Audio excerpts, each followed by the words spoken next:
The 16th of August, 1944. Briller, Hocker and I receive our marching orders shortly after 2 p.m., and after a light snack, we roll at precisely 5:43 p.m. along the Gare du Nord in the direction of Le Bourget. At 7 p.m. we enter the building of the front headquarters, in which the rest of the division is housed, and report to Captain Nolte. "So," says the officer after the greeting, "slowly we are getting qualified platoon leaders again. I am not from your division, but that is no reason that we cannot work closely together, and I would like to ask you to do everything you can so that in the shortest time we can organize an effective strike unit. That is all for today. Have the Sergeant Major show you to your quarters. I'll see you in the morning again at 8 o'clock. The man makes a very good impression, but what does he want with a strike force? I thought we were being assembled to be sent to a new position in Holland. Briller asks with an annoyed look at the chaos in the gigantic sleeping room. We will know soon enough, is my dampened answer. Let's look around and see what old acquaintances we can find, Hocker says, completely free of any ill humour, going ahead of us into the hall. Slowly Briller and I follow him, while the eyes of all those present search us. The place offers quite an impressive view. French refugees of both sexes, whose fear of the future is written in their faces, talk with the German soldiers in the room, or else lie asleep in the double bunks. Among all this confusion, part-time prostitutes buzz around making sleeping arrangements for the night. Everything is together in one place, and God should have mercy on us all. Disgusted, we enter the yard, where my eyes finally come to rest on two familiar faces. With warm handshakes, we rejoice at seeing each other again. Still, the question of our mission here hangs like a grey cloud over the members of this once brave division. It is a pigsty without comparison. I can't say anything more, one of the men from my former mortar platoon indicates in response to my question. Then we are in the wrong place, and we will make it known in the morning to the captain, is my firm intention, which Briller and Hocker immediately support. At dusk, a sergeant in full battle dress enters our room and demands that we follow him to carry out an assignment. A few minutes later, we stand in front of the captain and listen in amazement to his words. "I am very sorry that I had to pull you out of bed," he says somewhat nervously, "but you must take 30 men immediately to a bridge in the vicinity and either drive the French guerrillas away or destroy them. Briller, you are the oldest and will take charge of the group. There is a truck in the yard. The men are already loaded. Sergeant Wall knows the way and will point it out. Do a good job and report to me immediately when the assignment has been completed." Silently, we mount the truck and hold tightly to the back of the cab. Someone hands us automatic pistols and steel helmets. The motor whines as the noisy truck rolls out of the yard and takes a westward course. During the trip, we talk over the assignment. Not one of us has participated in guerrilla warfare. Briller decides to take the truck within 200 meters of the bridge and approach the objective from both sides of the street. Wouldn't it be wise to set up the available machine gun on top of the truck's cab to provide cover when we leave the truck? I ask, recognizing the weakest point of his plan. Right, I was just going to mention that. In fact, I will go further and order the machine gun to spray the bridge with a burst as soon as the truck stops, since we will not be able to leave the truck without a certain amount of noise, and I don't want to show the guerrillas any consideration. Besides, it may be an easy game for us if they realize immediately that we mean business. Briller verbalizes his thoughts. That's a good plan, Briller, Hocker agrees. The fire burst can still challenge any return fire, and we will be able to assess their numbers, weapons, and position. After we reach agreement on how the mission is to be carried out, we instruct Sergeant Wall through the rear window of the cab. A little later, the driver turns off the motor and lets the truck roll nearly in complete silence. We reach our goal. The alleged occupied bridge lies like a phantom in front of us.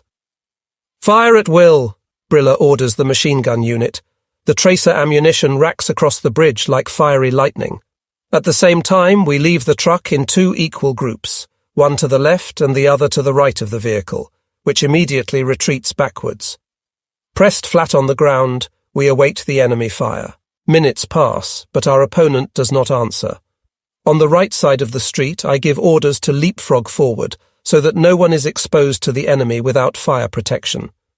As we come within 40 yards of the bridge, Briller, according to our plan, shoots a flare over the bridge, and shortly afterward the entire objective is bathed in a ghost-like light.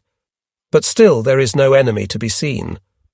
Cautiously, I make my way across the street in order to speak with Briller about the confusing situation. "What do you think of this shitty war?" He receives me, somewhat disappointed with the conduct of the invisible French.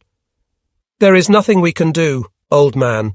We have to get the bridge behind us," I answer with a parched throat. "I would like to know where those damned scoundrels are hiding." He seems to be asking himself more than me. "There are only two possibilities, Briller. Either the boys left long ago, or they want to have at us on the bridge." "You are probably right," he indicates. "Let's wait another 10 minutes. Then we will push ahead onto the bridge, unless nothing happens in between. In the meantime, perhaps we can bring the machine gun into position," I counsel him. "That's okay," he answers calmly. "I will send the right group forward so that you can give me fire cover. Then I plan to be the first one on the bridge with my men. Let me know when they start firing at you." "Good, Briller, but where is Hocker?" I ask him. "I have him positioned at the rear so that they don't attack us from behind," he answers quietly.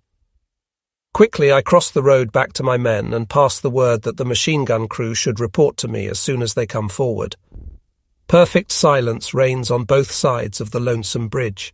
It is 11:20 p.m. We are pained by a tormenting thirst.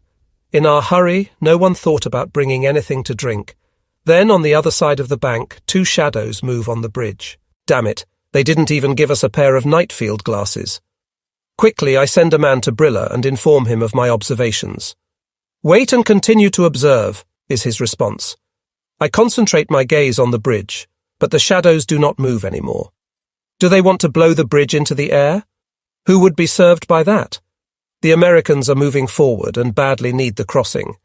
We are in retreat and cannot do without it, and the French cannot have any interest to destroy bridges in their homeland for no reason. I continue to spin the thread further.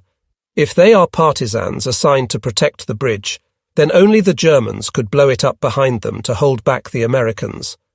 Under these circumstances, there is nothing more we can do than take the bridge immediately, since the partisans could fire on a lonely motorcycle rider from ambush and endanger the retreat of other German units, or at least interrupt the connections. After these considerations, I make my way back to Briller to share my thoughts with him. "Perhaps you are right, but still we should not act in haste and fall into their trap. I don't want to cause any unnecessary danger for anyone. That is why my intentions are to wait a little longer. It is possible they will lose their nerve and show themselves, and we can attack immediately."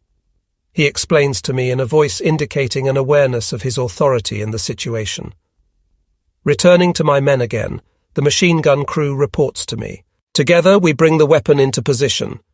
Suddenly a flare rises from across the way. Nothing moves after it lights. Finally, after about 10 minutes, two figures appear on the bridge. Slowly and cautiously they come toward this bank of the river. Staring through the darkness, I see Briller and his men creeping forward. At nearly the same time, friend and enemy reach the edge of the bridge. Seconds later, Briller's men seem to grow out of the ground, and faster than panthers they move toward their opponents, knocking them from their legs and dragging them to the left embankment. "That went well," he giggles happily. "Come and see the two prisoners. Keep the bridge in sight and stomp on every ant that you discover on it." I order the man with the machine gun and follow Briller across the street. Surrounded by our comrades, two Frenchmen between the ages of 30 and 40 sit on the edge of the road and quietly consider their fate. In response to our question of how many they are and what assignment they had, they speak something that none of us can understand. "Where are their weapons?" I ask Briller, whose attention is now focused on the bridge. "They were probably lost during the fight. We could not find anything in their pockets except for cigarettes and a few cents," a private first class answers me. "Then we must look for them because only with the weapons can we prove they were up to something." I turn to Briller. "We will take a look as soon as it is light," he whispers to me, and at the same time prevents one of the prisoners from lighting a cigarette. Was this fellow so poorly trained that he does not know how far someone can see a burning match or a cigarette in the night? we ask ourselves? Or is he a fanatic who is willing to direct the fire of his comrades on himself in order to destroy all of us? In lively discussion, we consider these questions and come to the conclusion that neither of these two possibilities apply to him. The man is neither a hero nor dumb. Either their accomplices took off or these two are completely alone, Briller determines. Then he should stand on the road and light a cigarette so that we will know what we are dealing with, is my opinion, and the Frenchman is told that he can smoke on the street. Without any reluctance, he follows our direction, and in the middle of the street he lights a cigarette. With the cigarette, he stands in the direction of the other side of the river, which we observe from our safe covering. Minutes pass, but nothing happens. "Let's go," Briller orders. "Now let's go across the bridge and see if the devil is waiting for us on the other side." Quickly we select 5 men from the 2 groups. While Briller and his men immediately step onto the bridge, my men and I follow 20 yards behind on the right side, ready to offer fire cover. Undisturbed, we reach the other side of the river. On the right side of the street stands a little house, lonesome and dark, to which my men and I march immediately, while Briller covers our action. Carefully we surround the house and stand in the yard in front of the back entrance. Attentive to all the sounds of the night and from within the house, I slowly push down the door handle. It resists and only gives way with a terrible noise from inside. Silently we push ourselves into the hall, in which we are surrounded by complete darkness. I light a match to get a quick orientation. A staircase with 5 steps leads into a kind of lobby with 3 doors, which apparently branch off into rooms. Quickly I slide to the middle door and shove it open, dropping to my knees as I do so with the automatic revolver ready to fire. Tension-loaded seconds pass, but there is nothing to see of the enemy. Still, from someplace else, the sound of human voices can be heard. Anxiously, I light another match and enter the room. In the flickering light, I look around quickly. Except for the usual furniture of a cheap room, on whose table wine bottles and half-filled glasses stand, there is nothing worth noticing. Hesitatingly, I grope for the light switch, and suddenly I stand in a brightly lit room.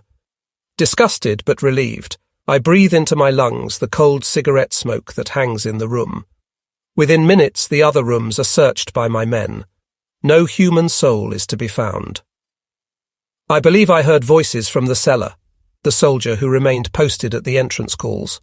"Search the cellar," I order, and stick a cigarette in my mouth. Before I have inhaled twice, I hear the cracking of splitting wood, and immediately afterward a woman's scream. With a few steps, I am in the cellar and stand in front of 2 men and a woman, who continue to kiss the cheeks of their liberators. In broken German, they report their misfortune. They are refugees from Saint-Lô and wanted to go to relatives in Romilly. Their wagon was stopped by 5 Frenchmen near the bridge, and they were forced to get out. They accused them of collaborating with the Germans and locked them up in the cellar. A short time later, they heard their wagon leave and the steps of 2 men who returned to the house. Some time later, I instruct Briller in a few words what took place in the house. With that, we have fulfilled our assignment, and we can go home in confidence. They are not guerrillas, but prowling thieves who seek to enrich themselves at the expense of others during the chaos of war. Briller concludes, and assigns 4 men to secure the bridge, after which we withdraw. We climb on the truck and return to our lodging, where Briller reports to Captain Nolte and delivers the 2 prisoners. It is exactly 3:40 a.m. as we reach the street and search for our quarters. A new day spreads its grey, dusky light. The 17th of August, 1944. In front of the troop quarters, they have set up a machine gun. Mounted on a table, its steel-blue barrel points threateningly into the surroundings. The entire building is surrounded by lounging soldiers. I have never seen a picture like this of the German army, and I imagine it looks like the revolutionaries of 1918. We observe a strange officer who has buckled on his pistol like a butcher and is arguing with several sergeants on the open street, while numerous privates stand around grinning. Driven by disgust, a few minutes later we stand before Captain Nolte and ask to speak with him. "What do you wish?" he asks, friendly, as his eyes flash from one of us to the other. "We would like to know what the plans are, and if you can't tell us, we want to ask you to let us go so that we can join up with a fighting unit," I insist. Slowly raising his head, his eyes glide across our faces, and he prepares to speak. I have the assignment to organize the rest of the 77th Grenadier Division and whoever else turns up in this area into an emergency battalion. This unit will be used in and around Paris in case of unrest. In a few days we will have between 600 and 800 men and the necessary equipment. Sergeant Briller will take over the machine gun platoon, you the heavy mortar platoon, and Sergeant Hocker the sharpshooter platoon. As we agree with him, he continues, Our emergency battalion will be completely motorized. Platoon leaders will have either a motorbike or a personal car. I am sure that in a short time we will have everything and can then go to work. I hope that you will help me with this assignment, and beginning tomorrow or the day after tomorrow bring some order to this wild herd. Does anyone have any questions? He asks to end the briefing. Yes, I say. How much time do you think we have, Captain, to accomplish this? That question is well justified given the situation at the front. According to rumour, the Americans are moving against Versailles, and I admit that we are in a race against time. But I assure you that I have good connections with those above, and will be informed in plenty of time about any changes in our situation. He smiles, convinced. What would you do if we requested that you let us go? I ask in dead seriousness. Reject it, gentlemen, since I need you badly, he says in closing and raises his hand in salute. How does it look as far as clothing goes for this special company? I turn to the Sergeant Major after the meeting. It arrived yesterday and is in the second story. Take what you need and leave me in peace. On the road, a bus fully occupied by German military women rolls toward the east. At the corner of a house, a soldier is in the process of selling a pair of brand-new army boots to a Frenchman. Furiously, I go toward the two. You filthy bum, selling shoes which German women and girls have provided for us in a hail of bombs so that we don't have to run around barefoot. Don't you have enough money, especially when everything here is furnished free? You are right, Sergeant, he excuses himself. I did not think that far, he explains politely and overwhelmed with regret, something totally uncommon for this bunch. Take the boots back immediately to where you got them, and don't let me catch you doing anything like this again. I shove him from me. The machine gun crew sits in front of the quarters and dozes out of boredom. A brutal heat weighs heavily upon the streets and houses, but still the heavy vehicles of the German army thunder toward the east. Are they returning home to the Reich or going home rich? I ask myself, as I stare at the mountain of baggage which is perched on the cabin of each vehicle. Where do I get a pistol? I ask at the clerk's office. They are in the weapons room, in case you are used to getting them out of the toilet, the staff sergeant answers ironically. Thank you for the information. I did not expect that in your pigsty. I shoot back and go in search of the weapons room. This opportunity takes me pretty well through the entire building. In the yard, in the rooms, and in the hall, everywhere the comrades are drinking or speaking with the refugees, whose identity no one bothers to investigate. Nowhere is any order visible. Discipline remains only out of old habit. Finally, I reach the so-called weapons room. How about a pistol for me? I ask the corporal in charge of the weapons, who is not thrilled with my disturbing his noon nap. You are in luck. There is still one here, he indicates and lays a Luger pistol on the table. Is there any ammunition, or should I just throw it at the enemy? I ask in a bad mood.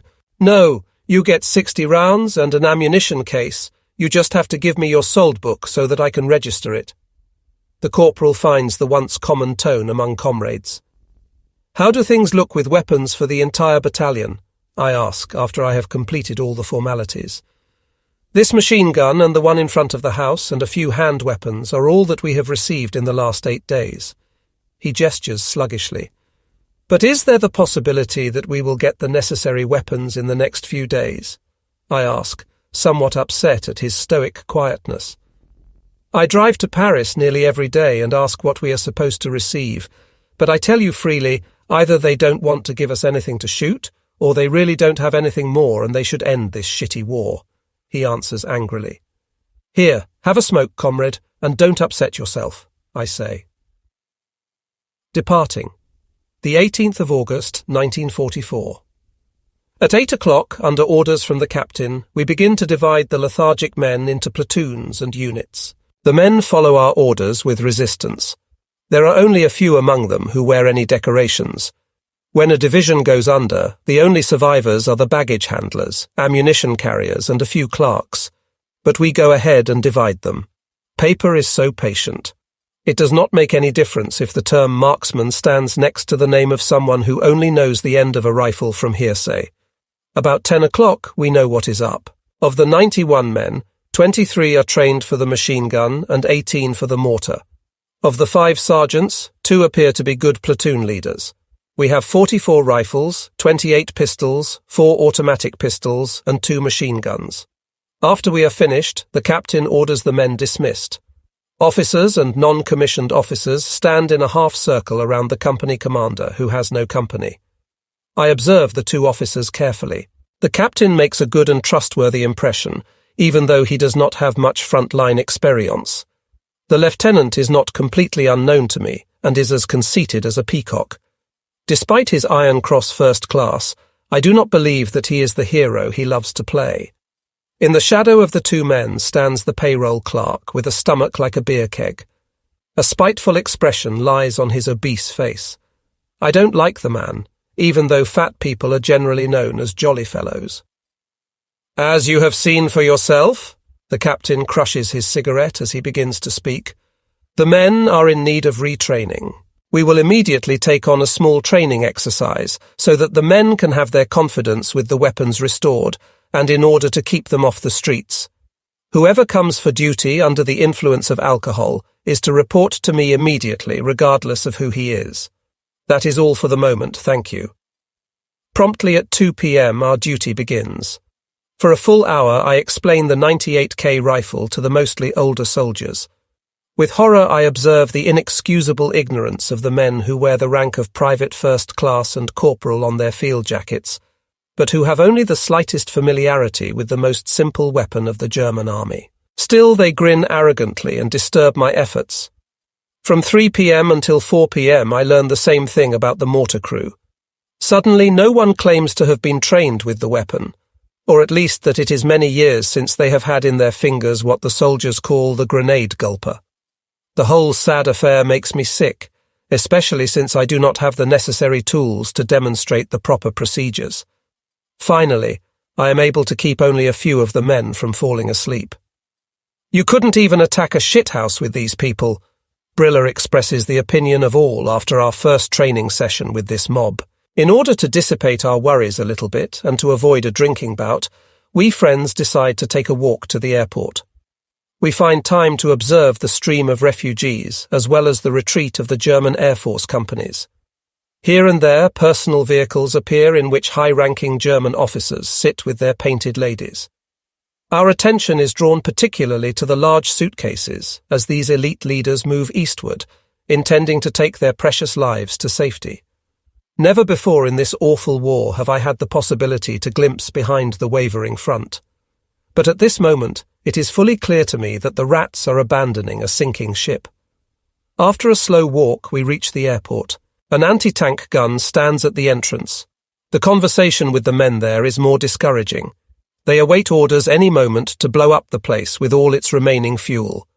An inner, overpowering unrest seizes me as I take it all in. The collapse of the front is apparent. I only wonder quietly to myself why the Americans don't launch a quick breakthrough to Paris. We return earlier than intended. I meet the captain and ask to speak to him to share our observations. Don't worry, my friend. The Führer will soon end the retreat. By the way, if we are in actual danger, I will give you plenty of notice. He pats me comfortingly on the shoulder. Isn't it time that we join up with a battle-ready group? I press him. Angrily, he forbids any interference in his affairs. Bristling with anger, the 3 of us sit on the terrace near the swimming pool. Here, Sergeant. An old front soldier puts a bottle of champagne next to us and pats me trustingly on the back. Have a drink. Your throat must be dry from the long instruction. Long live the 98K rifle. Despite my low mood, this honest expression of soldier humour brings me to laughter. He then affably whispers with a heavy tongue in my ear, "Watch out for the officers, and above all for the well-fed pay-pig. They will leave us sitting in the shit when things get hot." You could be right, I think. after the man has left and I drink the lukewarm champagne until the kiss my arse attitude comes over me. After dark, we move to the flat roof of the building and watch the flickering artillery explosions to the west. Looking to the east, we follow enthusiastically the fire tail of a V-1 rocket travelling rapidly in a northwest direction. For a long time, we discuss how much the new kind of rocket weapon can influence the outcome of the war. Finally, we take the path homeward with mixed feelings. The 19th of August, 1944. We stand for a long time on the sidewalk because a long line of autos, horse-drawn wagons and buses makes any crossing dangerous. Everything appears to have been set in motion, but our schedule calls for training with the machine gun. At 8 a.m., the captain takes roll. After a second count, there is no agreement with the number we had yesterday. 1 sergeant and 9 men are missing, whose names are quickly determined. The captain, with a red, angry face and accompanied by the sergeant and pay clerk, goes to the clerk's office to initiate a report for court-martial proceedings against the fugitives. We 3 sergeants divide the group and begin the technical instruction, which the lieutenant supervises without any interest.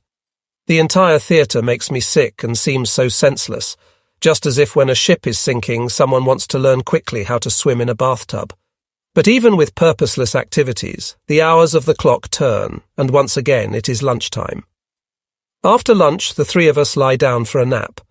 The captain has informed us our presence is not necessary for the afternoon training. He has changed the training schedule, and between 3 p.m. and 4 p.m. he will instruct the entire battalion about the meaning of the oath of loyalty in general, and in specific the consequences of desertion. In contrast to this morning, there are no vehicles to be heard on the road. There is barely a stream of refugees now. In the middle of our friendly conversation, a private enters and gives us the order from the captain. The battalion will move out tonight toward the east. All platoon leaders are to report to the office. We look at each other. The last ones are bitten by the dogs, I say in the silence after the man has left, and we get up to carry out the orders. When we arrive at the office, the captain receives us in suppressed agitation. Without any digression, he tells us that the battalion must be ready to march at 8 p.m. What provisions and clothing we can take are to be loaded on the 3 horse-drawn wagons. The rest is to stay where it is. With the unnecessary warning not to lose any time, the orders that I have never heard before as a soldier come to an end. Almost unnoticed by the French, we leave Le Bourget like thieves in the night without song or sound. We march along both sides of the road. We move eastward toward an unknown fate as though a fist is in our neck. The 20th of August, 1944.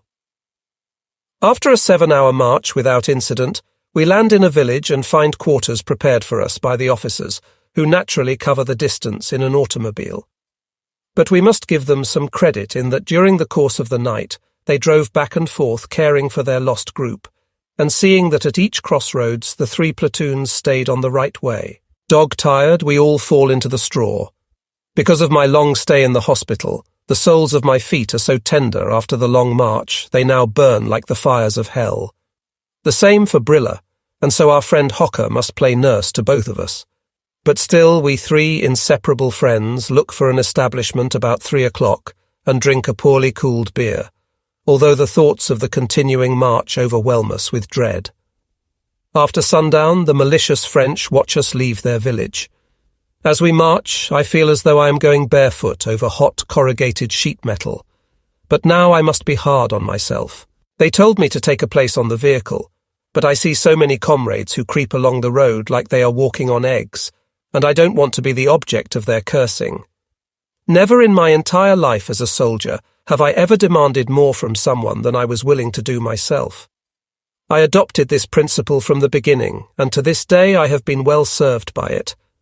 In the meantime, the night has quietly laid itself over the landscape and wraps with pity the thrown-together, hopeless heap of humanity in its dark veil. In May 19401 first set foot on French soil, with the best equipped and best trained army in the world.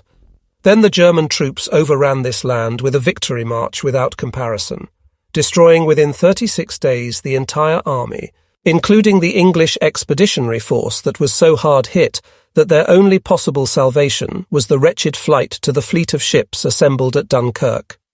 Today, 4 years later, I slip out by the dark of night toward the starting point, back in the Reich, with the bitter feeling of shame in my soul at the way the rest of my brave division has dissolved, while troops from a continent 4,000 miles away follow close on our heels.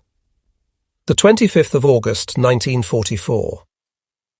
The rising sun finds us 4 kilometres before Soissons, having left the road of retreat and quartered in a little village situated only 200 metres from the great artery of traffic. It is no longer so important where we sleep, but when and for how long. A few months ago, a couple of days or nights' march like this was quite common, but many have just come from the hospitals, and others were always drivers and are not used to marching. No wonder then that nearly everyone has to endure the march walking on injured feet, and they are so close to exhaustion that they nearly fall asleep while walking.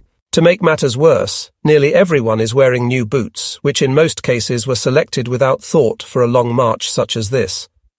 So it is explainable why we do not arrive in a tight column, and the first ones already lie in a deep sleep before the last arrive. But no one is choosy.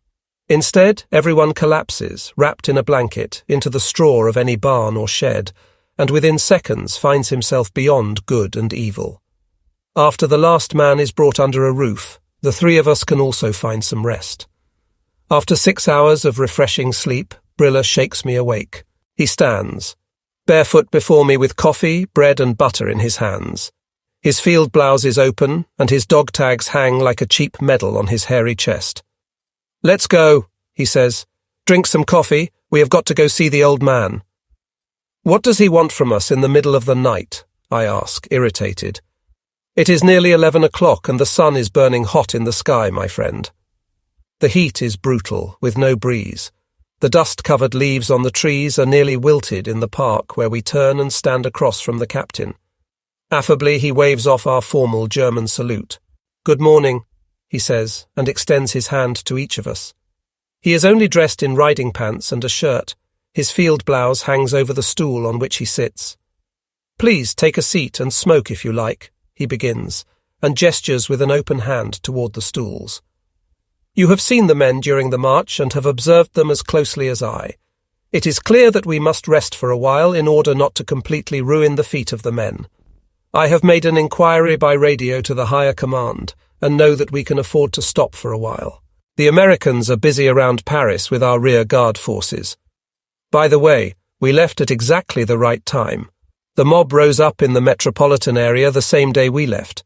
Today we will nurse the feet of the suffering men. At 2 p.m. lunch will be distributed, and every man will receive a bottle of wine from our stock. Assign your sergeants to ensure order and discipline in the quarters. Except for officers and you men, no soldier has the right to leave the village. If any of you want to go to Soissons, you are free to do so after 5 p.m. Are there any questions?" He ends his explanation. "I thank you," he says as we indicate there are none and raise our right hands in salute. As necessary as the rest is, there is still a voice of warning inside me. I say in the cool dusk of the barn in which we have stretched out, protected from the glaring sun. I am not overjoyed at it either. Hocker joins my side. But the rest is absolutely necessary, you can be assured of that. The rest is no luxury, and if the situation allows it, I will praise the captain for his wisdom. Briller adds, then falls asleep almost in the same moment. With an uncomfortable feeling in my heart, I sit and look at my feet. There are no blisters. The scar on the toe is protected from harm, and the soles of my feet are very red because of the sweat working together with the tannic acid of the new boots, causing a very uncomfortable burning, which I am able to nearly eliminate by rubbing them with butter. Acting on former experience, I decide to treat my boots with urine in order to deal with the tannic acid. I get some oats from one of the drivers and fill my boots with it because the oats absorb the urine, and in doing so will expand the narrow part of the boots. After I ease my conscience with this primitive method, I lie down to sleep. Freshly bathed and clean-shaven, we set out to Soissons, where at exactly 6 p.m. we tip the first glass of cognac. The dive in which we find ourselves is full of thirsty soldiers and women. Mixed in are Frenchmen, who cover their heads with berets while their ears are tuned in to the conversations of the tipsy soldiers, so that the bits and pieces of information can be transmitted to their collaborators, who will put the mosaic together and for which the German soldiers will pay with their blood. The smell of sweat and cheap perfume hangs in the room. As the bartender fills our glasses, I instinctively feel someone staring at me and turn around. I am attracted to two girls whose eyes seem to radiate a mysterious fire. Without resistance, I move in response to the invitation to the girls' table and bend to them, questioning.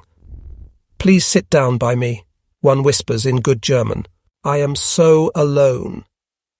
In amazement, I look at her and sit down in the chair next to her. "You are alone in the middle of all this activity?" I ask somewhat sarcastically and observe her without restraint. "Don't you like me?" she asks as she observes my critical look. "Let's not talk about that," I evade her question. "But you said that you were alone. What is that?" "It may be that you consider it a lie, but it is still true," she twitters pleasantly and smooths her dress flat over her thighs. "And what do you expect of me?"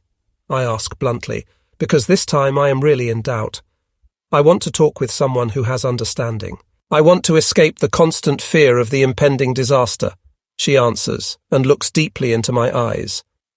"And that is why you come to a place like this and pick me out of the crowd?" I ask, shaking my head. "We both may be related souls. Just as you came through the door, you made a distinct impression on me, and the wish to speak with you became stronger and stronger the more I observed you," she explains with a light vibration in her voice. Fighting back my stimulated vanity, I inhale deeply from my cigarette and see Hocker coming toward the table. "We are moving on, Helmut," he grins at me. "The innkeeper does not have any more ice and all the drinks are warm." "Now or in a minute?" I ask, looking at him angrily. "Immediately, if it is all right with you," he replies stubbornly, and stands like a bully, his gaze lost in the notch of the blouse of the girl I am speaking with. "Then there is nothing more for us." I turn to the girl and get up. "May I come with you?" she asks quickly, her eyes resting on mine. Undecided, I glimpse at Hocker, who gives me a no sign. "There is really no purpose," I say helplessly. "My time is short." "Aren't you going to stay in the city?" she asks. "We don't know," I respond, disenchanted, looking at her sharply. "You just said that your time is short." She pushes unmercifully further. "Our leave time, mademoiselle," I explain with a prudent smile. "Oh, then I can visit you tomorrow if—" "Yes, on the moon," Hocker interjects energetically and pulls me by the arm to the exit where Brilla is waiting. She is not a typical bee.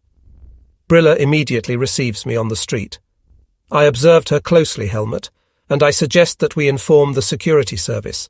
That beast can do all kinds of damage. The only thing we lack is the proof, my friend. Besides, I don't think we want to spend this evening by such gangsters when that is their assignment anyway, to protect us from such women. I talk him out of it. "Man, she surely must have fire in her behind," Hocker mixes in, grinning from ear to ear. "It would really be too bad to let the security service squash such a volcano. Let's forget this nonsense," I end the fruitless discus scion. "If she really is an agent, then she can only be a very small cog, since there are not any great secrets among the men in this joint." Still undecided where we can spend a cosy evening in this strange town, we discover a hotel in a side street that suits our taste. In the dining room, we find a comfortable corner and sit down. Plates are set on white-covered tables, and the attentive waitress asks immediately what we would like. Quickly we reach an agreement over the menu and order 3 beers, a bottle of red wine, 3 beefsteaks, French fries, a green salad, and oysters for dessert. The girl laughs as she takes our order, then hurries to the bar. The establishment is sparsely occupied, while in the connecting room, into which we can see through the opened folding doors, soldiers and girls are listening to the blare of a jukebox, while civilians temperamentally discuss the situation over an aperitif. Just as we finish our cigarettes, the girl brings in the food, then disappears, but not without first a charming wish that we enjoy the meal. Concentrating on the food, I do not notice that in the meantime the locale is filled with new guests, until a familiar girl's voice asks if she can sit with us. Glancing up, I recognize the girl with whom I spoke previously in the inn. Slightly embarrassed, she stands at our table looking at me with her night blue eyes. Unconsciously, my hand makes a gesture of invitation, in response to which she sits down without saying a word. Somewhat nervously, I reach for my glass, and in doing so glimpse Brilla's face, in which I detect a twitch of rejection. Silently, we busy ourselves with our food, but everyone knows that each one's thoughts are on the mysterious girl sitting next to me, who has once again forced herself between us with her ample charms working on me. Tenderly, her hand caresses my hair. "Come with me," she whispers alluringly. The golden beams of the sinking sun slant into the room. The enticing words of the mysterious girl sound in me. My blood rushes through the veins and pounds at my temples. In one swallow, I empty my glass, reach for my cigarettes, and stand up. As if bitten by a tarantula, Brilla jumps up. "Stop, Helmut! Don't do that!" he cries angrily and clings to my arm. "What is the matter, Brilla? Am I a baby who needs a nurse?" I ask, irritated. "Let me bring this affair to an end, if you please. I will watch out for myself." "Good," he says harshly and turns to the girl. "Where do you want to go with my friend?" "What concern is it of yours? Didn't he just tell you he is old enough to take care of himself?" She hisses back and looks at him with a mean expression on her pretty face, which leaves me with a cold feeling. Brilla stands broad-shouldered in front of her, his arms resting on his hips. "You disappear now at once and don't let me ever see you here again, otherwise I will call the SS. He growls at her determinedly and touches his pistol with his left hand. As if hit by a whiplash, the girl quivers at these terrible words from this enemy stranger. Slowly she turns on the heel of her brown pumps. With veiled eyes, she touches me with her little delicate hand. "Farewell, mon chéri," she whispers, and turns toward the door. A cloud of her alluring perfume lingers, and I watch her until the door snaps closed. Disappointed, I fall into the chair and consider my comrades with discord in my heart. Hocker sits with a mask-like face, nervously sucking at his cigarette, while Brilla sits in the corner with a gloomy disposition and blinks at the last sun rays of this day. Clearing my throat, I grasp the bottle and pour the rest into the glasses. Brilla's fist comes crashing to the table. "The damned women are throwing the best comradeship before the dogs," he cries with a raging red face. "Take it easy, you good old-timer. We have not come to that yet. While I rarely interfere with your activities, I know that you did it out of concern for me, and perhaps I should be thankful to you." I laugh, somewhat forced, while my eyes meet those of my friends. "Let's forget the witches and let the ghosts rest. 3 cognacs and fast," I whisper into the ear of the passing waitress. Understandingly, she nods to me and hurries away. 2 seconds later, she puts the glasses before us on the table. "Those were to be for other guests, but I believe you need them more urgently," she whispers into my ear. "Now down with it, guys." I toast my friends, and 3 skilled hands guide the glasses to the mouths. Soldiers sit at all the tables with women, playing the eternal game of the sexes. A tall, drunken blonde is shown the door by the owner, just as 3 SS sergeants enter the room, looking in amazement at the blonde. She throws her arms around the neck of the first one, kissing him so that his entire face is covered by her cheap lipstick. When he finally frees himself, his grotesque appearance brings out the laughter in those present. All 3 appear to be in a good mood, and when they approach our table and ask to sit down, we invite them without hesitation. "Are you stationed here?" I ask to say something to the new arrivals. "No," one informs us. "We are on the march toward Holland." "And you?" He looks at me anxiously. "We are on a foot march to the asshole," Brilla throws in ironically, and brings the entire circle to laughter. "Are you really going by foot?" The 3 wonder at the same time, to which Hocker responds with a short history of our experiences, and the SS men listen without interrupting. "Come with us," they say after Hocker finishes. "We can't let the poor devils outside sit in this lousy place." I protest to them indignantly. "It is way too late for that." They nod their heads in agreement. "No, that would be a shame and unworthy of a German soldier." The youngest of them finally joins in the conversation. "You 3 are courageous members of the army, but unfortunately your type is now dying slowly. but surely out, the oldest indicates knowingly. It's a pity about you boys, you would be in the right place with us, he adds. I don't give a shit, Brilla indicates. We had bad luck, perhaps the sun will shine for us again. Therefore let's drink another bottle.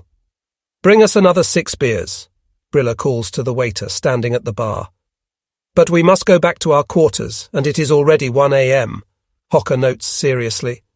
Sleep here in the hotel, boys, one of the SS men mixes in. It would be dangerous to stumble the 3 miles back all alone. What do you think, Helmut?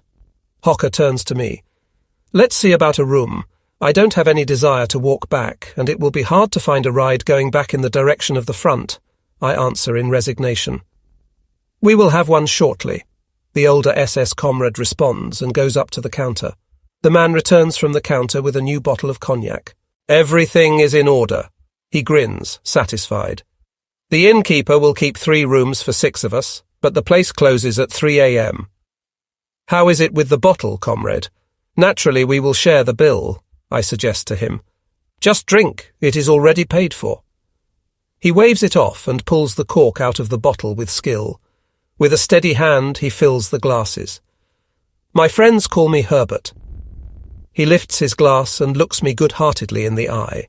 I am Erich, the second chimes in, and you can call me Dieter as long as you continue with your friendly face. Then a toast, friends, I indicate with a clang of the glasses. You have already heard my name. We set our glasses down as Hocker returns.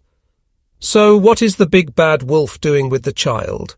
The older Herbert asks curiously. He will eat it for sure. Hocker responds promptly and is met with ringing laughter. Still standing, he gestures with his thumb toward the hall. You should take a look at the way old Brilla is bringing the little one in on the line. She is only hot lava in his fingers. I am sure that she will give him her purse full of money if he will only go to bed with her. I would like to know who ends up marrying these women. Herbert throws in, shaking his head. What does it matter to us? Dieter laughs and turns his head toward the folding doors behind which Brilla sits with the girl, while in Dieter's eye the fire of desire burns. Every generation produces the kind of women that they deserve. The French failed in 1940, and along with them their women, Herbert indicates in an objective tone. And how will it be with us if we fail? I ask, somewhat shocked. Not one jot better, he answers, troubled, and takes a cigarette. After the First World War, when the Rhineland was occupied, mulatto children were born, he adds in a contemptuous tone. In the barroom, only 2 tables are now occupied. It is 2:10 a.m. The gloomy words still ring in us as we step behind the folding doors and are greeted enthusiastically with bottles and glasses by the girls. In anticipation, the girls skillfully make room, leaving to us the decision as to which place, that is which partner, we choose. Take the good-looking blonde, Helmut. Brilla, fully in his own element, takes me by surprise and pushes me down on the only empty chair at the table. She likes you very much, he whispers with good intentions into my ear as I attempt to protest. Keep one thing in mind, my dear Brilla. I am in the habit of choosing my own friends. I refuse to let him push me around and reach for the cigarettes to offer one to the blonde on my right, noticing an insulted look in her face.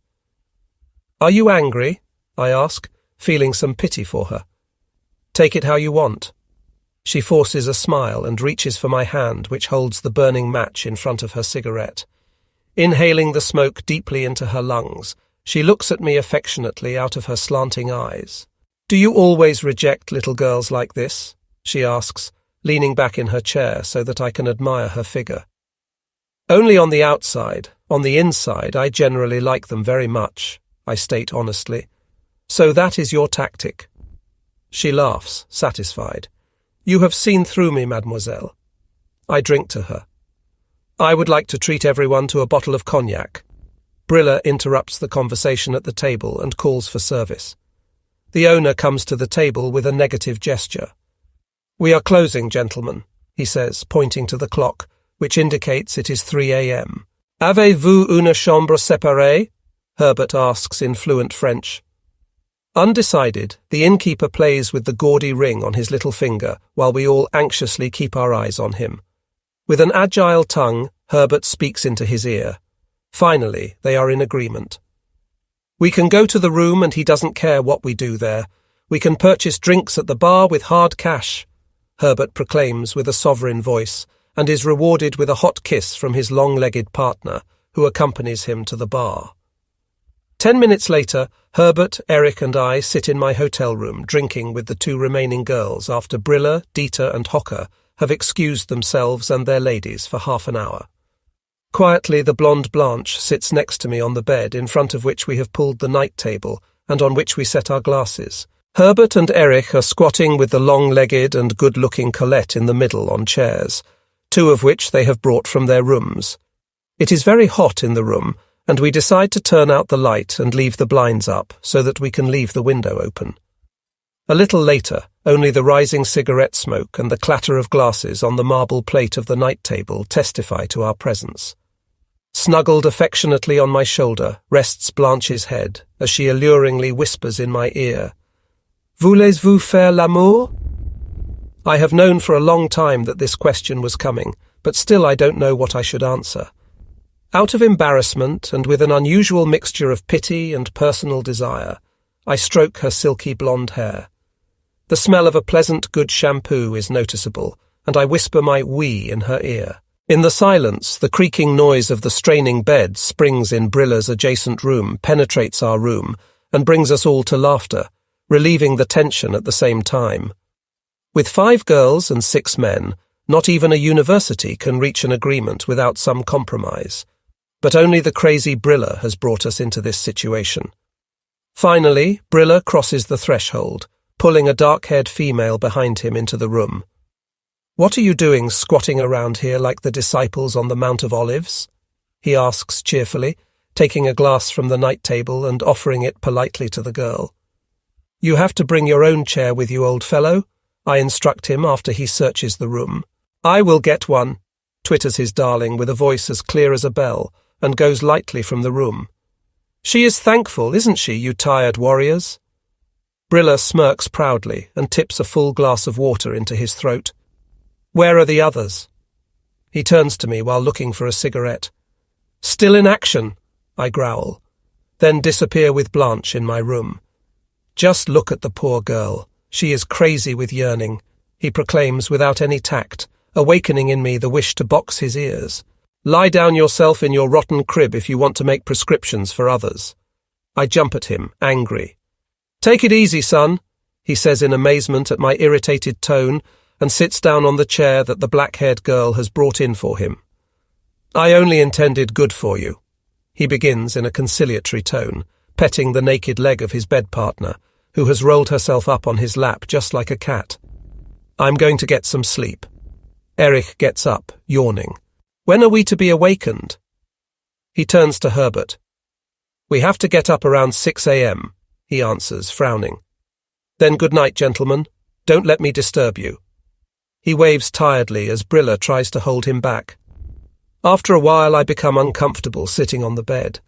Standing on one foot, I pull off my boots and take off my field blouse while the others look at me in amazement. "Do you want to get rid of us?" Herbert asks, uneasy. "Certainly not," I comfort him. "I just can't see how I can sit on the bed when it is much more comfortable to lie down." "Come, Blanche, lie down. It is really a strain to sit without a backrest," I encourage her. "I can't do that. My dress will be wrinkled," she indicates, blushing like a schoolgirl. "Come on, Briller, turn the light out for a moment, and then Blanche, take off your dress. I will cover you with a blanket up to your neck if you want it." Without protest, she gets up and turns to the bed on which I am stretched out.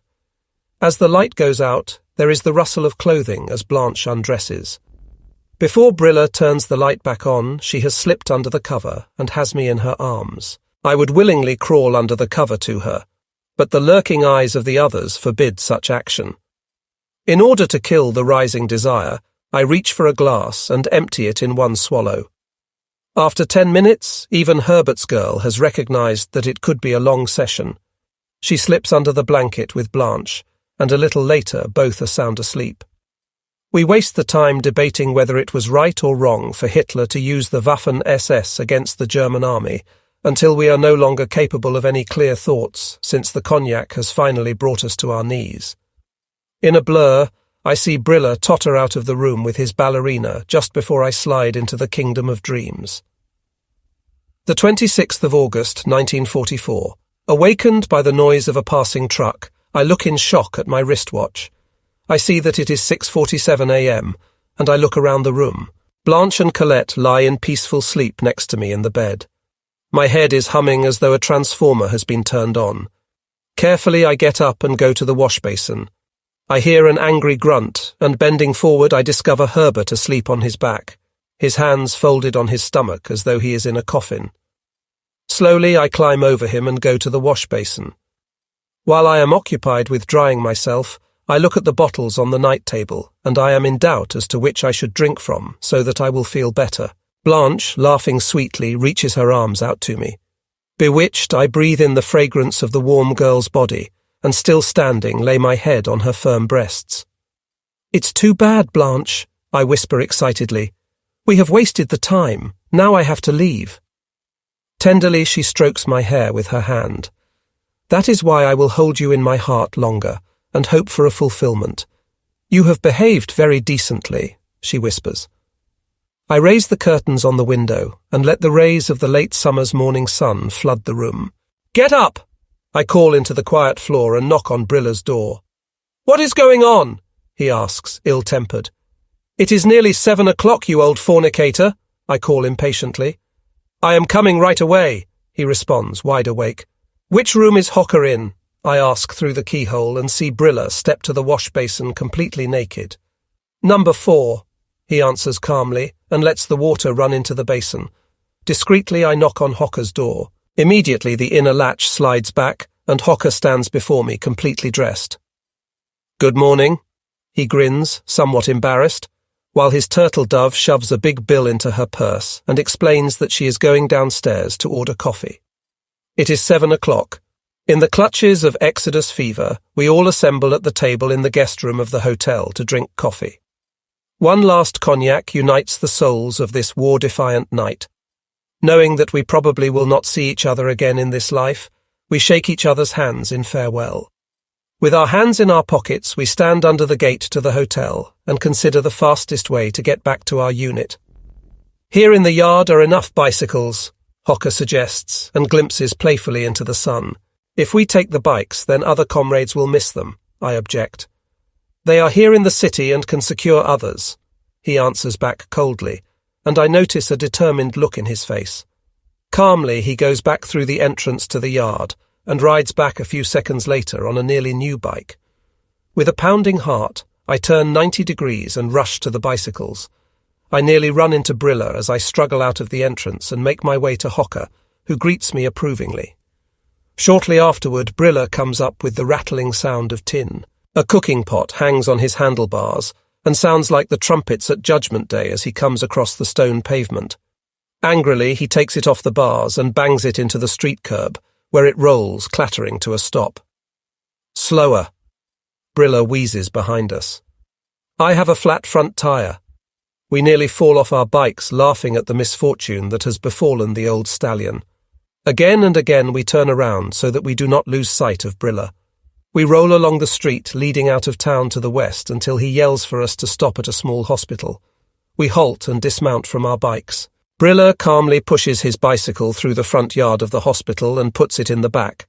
He then stands next to an ambulance into which are being loaded wounded, who shake hands goodbye with a doctor in a white jacket. The 2 back doors close. The driver climbs behind the steering wheel and starts the motor. Leisurely, the wagon rolls out of the front yard with its load of war-marked victims toward the city. Deep in thought, the doctor goes with his assistants into the building. Like electricity, Brilla grabs the bike that stands in front of his, and in the next moment is in the seat. "Stop!" screams the doctor, who happens to return out of the house. "Where are you going with my bicycle?" "Is this yours?" Brilla asks in amazement, and looks down at the steel horse. "Oh, pardon me," he adds. "Naturally it is just a mix-up. There is mine." He points to his flat-footed vehicle and stands the doctor's bike up against the building. "What are you doing here?" the doctor asks him affably. Visiting comrades, Brilla lies, looking serious. Then you can help the stretcher carriers. Unfortunately, we are short of personnel, the doctor indicates absent-mindedly.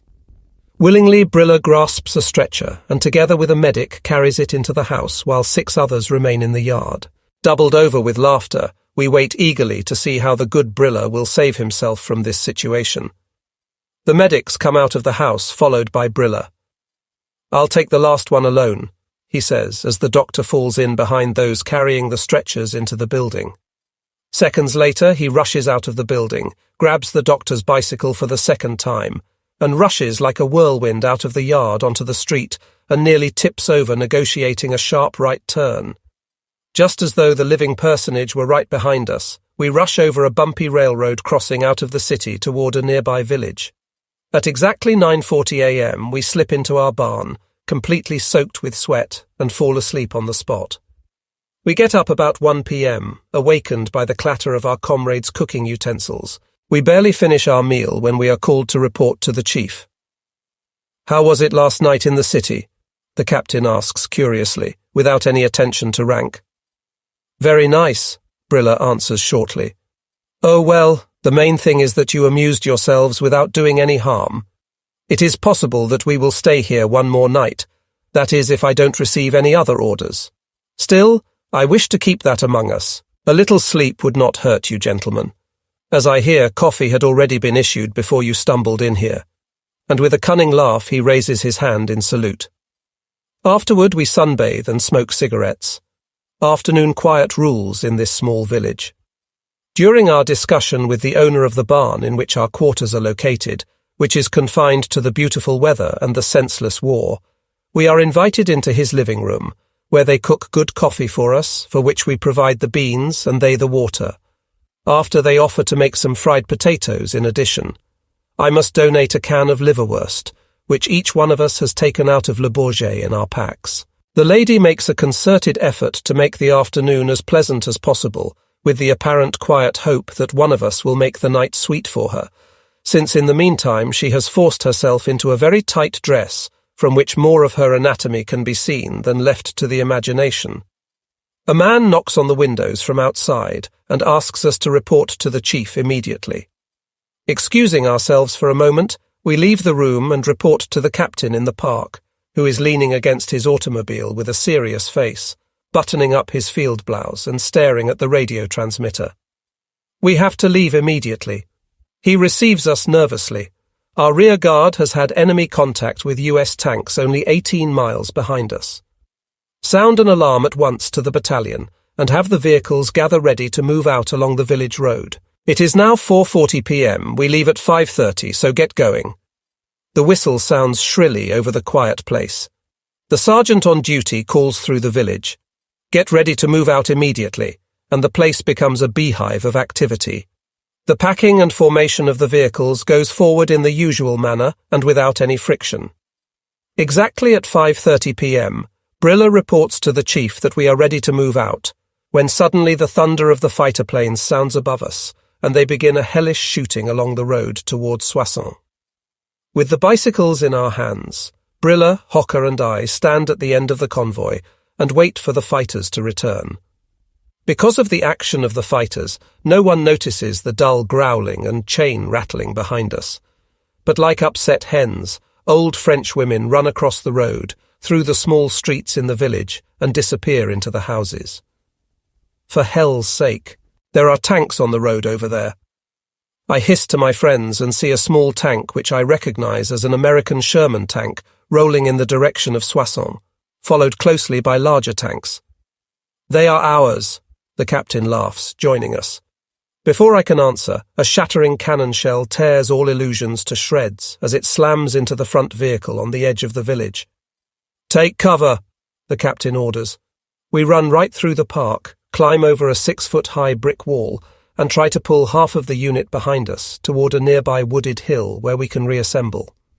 In the meantime, I take a map out of my bag and find that to the right of the hill, about 2.5 miles distant, is a secondary road that parallels the main road we were following in our retreat. A sergeant volunteers to see if the Americans are on that road as well. If it is already occupied by the Americans, The only possibility is to break through during the night. Altogether, we number 42 men, 1 machine gun, 1 automatic pistol, and 12 rifles. We sit around smoking and listen to the wild noise of fighting in the town until the sergeant returns and reports that the road is occupied by the enemy. A glimmer of hope is extinguished. We are surrounded.